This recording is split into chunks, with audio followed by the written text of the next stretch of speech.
Pwede na po tayo makaupo? Upo na po kayo. Maraming salamat po na kahit po umuulan ay nandito kayong lahat. Maraming salamat po. Dudugtungan ko lang po yung sinabi ni Attorney Glenn Chong na ginamit lang siya. Ganon din po yung naging karanasan ko. Ginamit lang din po ako. Pero nung Thanksgiving party ni BBM, isa po yung pangalan ko sa binanggit niya na pinasalamatan niya. 2 vlogger lang po kami. Yung mataba na bansot, saka ako. Opo, ang sabi niya is, si Barney, si Thinking Pinoy. Ang sabi niya sa kanyang speech ay, thank you Pebbles for working behind the back. Sabi niya gano'n. And talagang masasabi mo na kilala ko siya. Kilala ko sila ng asawa niya. Hindi ko po matanggap na ang sinuportahan ko ay isang magnanakaw. Hindi ko po matanggap na ang sinuportahan ko ay isang sinungaling. Hindi ko po matanggap na ang sinuportahan ko ay isang adik. Naglipa na naman ngayon ang mga drug pushers sa iba't ibang lugar. Dumami na naman po ang krimen. Mga batang nawawala, mga babaeng ginagahasa dahil sa nagsulputan na naman ang mga drug addicts. Mas mura po ngayon bilhin ang droga kesa sa pagkain. Simula nang umupo si BBM, wala po tayong pangangailangan na bumaba. Pagkain, electricity, tubig. Simula nang umupo po siya, hanggang ngayon lahat pataas ng pataas. Pahirap ng pahirap ang mga Pilipino. Hirap na tayong budgetin yung mga gastusin natin. Alam mong nararamdaman niyo yan. Sa tuwing ako po ay nasa ibang lugar, kapag ako po ay sumasakay ng angkas, Grab, tinatanong ko po yung mga drivers kung kumusta naman po sila. Kumusta naman po ang buhay? Okay lang po ba yung kinikita nyo?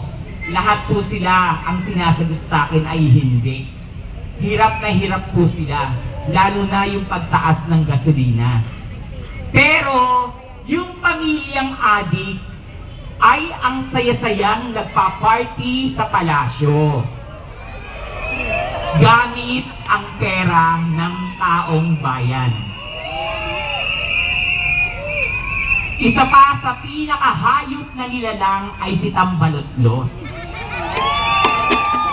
Nanaba na lang ng nanaba sa pagnanakaw.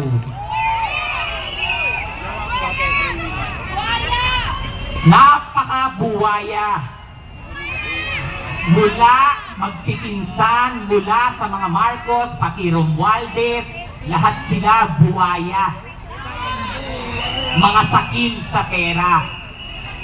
Kung hindi po tayo lalabas at lalaban, kawawa naman po yung mga anak natin, yung mga magiging anak ng anak natin, dahil lulubog ang Pilipinas kung hindi po tayo lalaban at hindi natin mapapatalsik sa pwesto ang bangag na presidente ni si Ferdinand Marcos Jr. Malala, napakalala ng taong ito. Maraming salamat po sa inyong lahat. Ang akala kasi nila sa atin, mga tanga tayo sa mga bobo. Sa tuwing nagpo-post ko ako sa Facebook ko, lalo na kapag si Tambaloslos yung pinopost ko, sinusugod po ako ng mga trolls. Na pag tinignan nyo, yung mga trolls, naka-lock profile. At walang following. Susugod po sa ibig sabihin, may binabayaran silang trolls. Meron silang binabayarang mga trolls. Ngayon, yung binabayad nila sa mga trolls, galing pa rin sa pera ng taong bayan. Ganyan sila katuso. Tuso yan. It runs in their blood. Di mo pera yan! Hindi mo pera yan. Di mo pera yan! Di mo pera yan! Di mo pera yan! Di mo pera yan! Di mo pera yan! Di mo pera yan! Mga mukha silang pera. Hindi po gagastos yan ng sarili nilang pera. Kilala ko sila. Hindi gagastos yan ng sarili nilang pera. At noon pa man, election pa lang, may trolls na yan. May trolls na sila. Kaya ako po ay nananawagan sa mga nanonood din po sa live na lumabas na po kayong lahat. Lumabas na po kayong lahat at makisama po kayong lahat sa amin para patalsikin ang adiktador. Lumaban po tayo para sa bayan. Lumaban po tayo para sa kinabukasan ng ating mga anak. Lumabas na po tayong lahat. Hindi lang nila yan gagawin sa KOJC. Gagawin din nila yan sa iba. Marcos resign! Marcos resign! Marcos resign! Marcos resign! Marcos resign!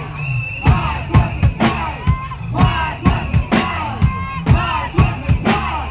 Marcos resign! Maraming salamat po sa inyong lahat at sana po ay huwag kayong tumigil at huwag po tayong mapagod sa paglaban sa ating karapatan. Maraming salamat po.